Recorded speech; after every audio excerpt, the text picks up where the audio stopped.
Good morning all. എല്ലാ ദിവസവും രാവിലെയുള്ള പ്രീ മാർക്കറ്റ് റിപ്പോർട്ടിലേക്ക് കടക്കാം. ഏകദേശം ഒരു 3 ദിവസം കൊണ്ട് $3 billion foreign portfolio investors Indian മാർക്കറ്റിൽ നിന്ന് സെല്ല് ചെയ്തത്.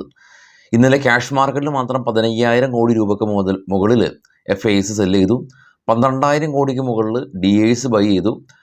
നമ്മുടെ മാർക്കറ്റ് FMO FOMO മാറ്റി നിർത്തിയാൽ എമർജിങ് മാർക്കറ്റ് എക്സ്പേർട്സ് പറയുന്നത് ഇന്ത്യൻ മാർക്കറ്റിൽ നിന്ന് ഫണ്ട് ചൈനയിലേക്കൊക്കെ വക മാറ്റുന്നു എന്നുള്ള രീതിയിലാണ്. അതുകൊണ്ടാണ് ഇത്ര വലിയ സെൽ ഓഫ് കണ്ടത്. Geo political tension Indian market മാത്രമാണ് അതല്ലെങ്കിൽ അഫക്റ്റ് ചെയ്യപ്പെട്ടിട്ട് എന്ന് പറയേണ്ടി വരും. കാരണം ഇന്നലെ US മാർക്കറ്റ് വലിയ തോതിലൊന്നും ഇടിഞ്ഞിട്ടില്ല.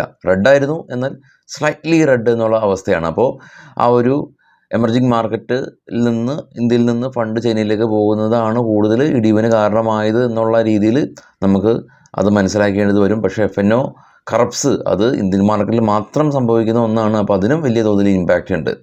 അപ്പോൾ എനിവേ നിഫ്റ്റി ഇപ്പോൾ ട്രേഡ് ചെയ്യുന്നത് ഇന്നലത്തെ ക്ലോസിങ്ങിൻ്റെ ആ ഒരു പരിസരത്താണ്.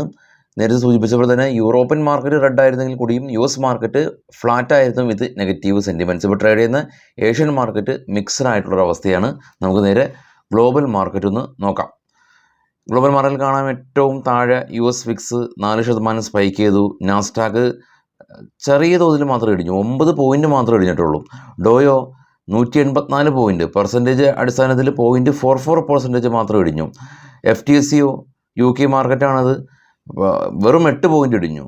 CAC 40 France market 1.5%, German market 0.5% ഇടിഞ്ഞു. ഡോ ഫ്യൂച്ചർ ഇപ്പോൾ ട്രേഡ് ചെയ്യുന്നത് ഫ്ലാറ്റാണ്. നിക്കി ജപ്പാൻ, ചൈന, കൊറിയ അങ്ങനെയുള്ള മാർക്കറ്റുകളെല്ലാം തന്നെ ഏഷ്യൻ മാർക്കറ്റ് മിക്സഡ് ആയിട്ടുള്ള അവസ്ഥയിൽ ട്രേഡിങ് തുടരുന്നുണ്ട്.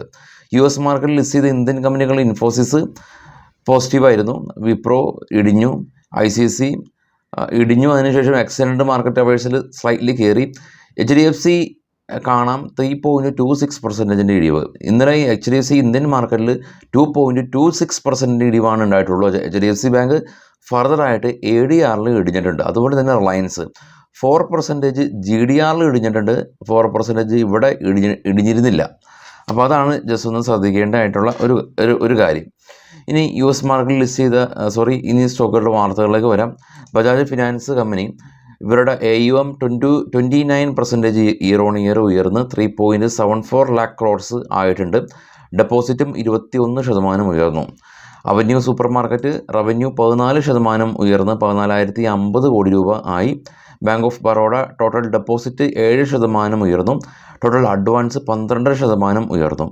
ആരതി ഡ്രഗ് കമ്പനി പുതിയ ഹിമാചൽ പ്രദേശിലുള്ള ഇവരുടെ മാനുഫാക്ചറിങ് ഫെസിലിറ്റിക്ക് UK നിന്നുള്ള ഡ്രഗ് കൺട്രോൾ അതോറിറ്റിയുടെ അംഗീകാരം ലഭിച്ചു. ഓട്ടോ സ്റ്റോക്കിലേക്ക് വരുമ്പോൾ IPO വരികയാണ്. ആരുടെയാണ്? ഹ്യുണ്ടായിയുടെ IPO ആണ്. $3 ബില്യൺ IPO ഇന്ത്യൻ മാർക്കറ്റിലേക്ക് അവർ വരികയാണ്. യൂണികമേഴ്സ് സൊല്യൂഷൻ കമ്പനി VIP ഇൻഡസ്ട്രീസായിട്ട് പുതിയൊരു ബിസിനസ് കോൺട്രാക്റ്റ് സൈൻ ചെയ്തു. Indian Oil Corporation company Nepal oil കോർപ്പറേഷനായിട്ട് പുതിയ ബിസിനസ് കോൺട്രാക്റ്റ് സൈൻ ചെയ്തു. അദാനി ഗ്രൂപ്പ് $900 മില്യൺ ഇൻവെസ്റ്റ്മെൻറ്റാണ് ടാൻസാനിയ പവറിൽ അവർ നടത്തുന്നത് എന്നുള്ള ന്യൂസ്. JTL ഇൻഡസ്ട്രീസ് കമ്പനി 2:1 റേഷ്യോയിൽ സ്റ്റോക്ക് സ്പ്ലിറ്റ് ചെയ്യുന്നു. BCL ഇൻഡസ്ട്രീസ് കമ്പനി ഇവർ ഗോയൽ ഡിസ്റ്റിലറീസിനെ അക്യൂർ ചെയ്തു. ഇതുവഴി ഇവരുടെ എത്തനോൾ പ്രൊഡക്ഷൻ കമ്പനിക്ക് ഉയർത്താൻ സാധിക്കും. ഓറിയൻ്റൽ റെയിൽ കമ്പനിക്ക് 3 കോടി രൂപയുടെ ഓർഡർ ലഭിച്ചു. ധ്രുവ് കൺസൾട്ടൻസി കമ്പനിക്ക് 23 കോടി രൂപയുടെ ഓർഡർ ലഭിച്ചു. ടാറ്റ കൺസ്യൂമറിനെ സംബന്ധിച്ചുള്ള ന്യൂസ് ഉള്ളത് സ്റ്റാർബക്സ് ഇന്ത്യയിൽ ജോയിൻറ്റ് വെഞ്ചറായിട്ട് ടാറ്റ കൺസ്യൂമറായിട്ട് ജോയിൻറ്റ് വെഞ്ചറായിട്ടാണ് നടത്തുന്നത്. അപ്പോൾ സ്റ്റാർബക്സ് ഇന്ത്യയിൽ ഡയറക്റ്റ് ഡെലിവറി ചെയ്യാൻ ഉദ്ദേശിക്കുകയാണ്. ഡയറക്റ്റ് ഡെലിവറി മീൻസ് സ്വിഗ്ഗി സൊമാറ്റോനൊക്കെ ഒഴിവാക്കി ഇവർ തന്നെ ഡെലിവറി ചെയ്യുന്നത്. അപ്പോൾ അത് കമ്പനിയുടെ റവന്യൂ ഉയർത്തും. ബോംബെയിൽ അത് സ്റ്റാർട്ടാക്കി. Dronacharya aerial company American blast സിസ്റ്റായിട്ട് പുതിയ ബിസിനസ് കോൺട്രാക്റ്റ് സൈൻ ചെയ്തു. All cargo logistic company ECU വേൾഡിന് ഫർദറായിട്ട് അവർ അക്യൂർ ചെയ്തു എന്നുള്ള ന്യൂസാണ്. നമ്മുടെ ന്യൂസ് ചാനൽ നിങ്ങൾ എല്ലാ ആളുകൾക്കും എത്തിച്ചു കൊടുക്കുക.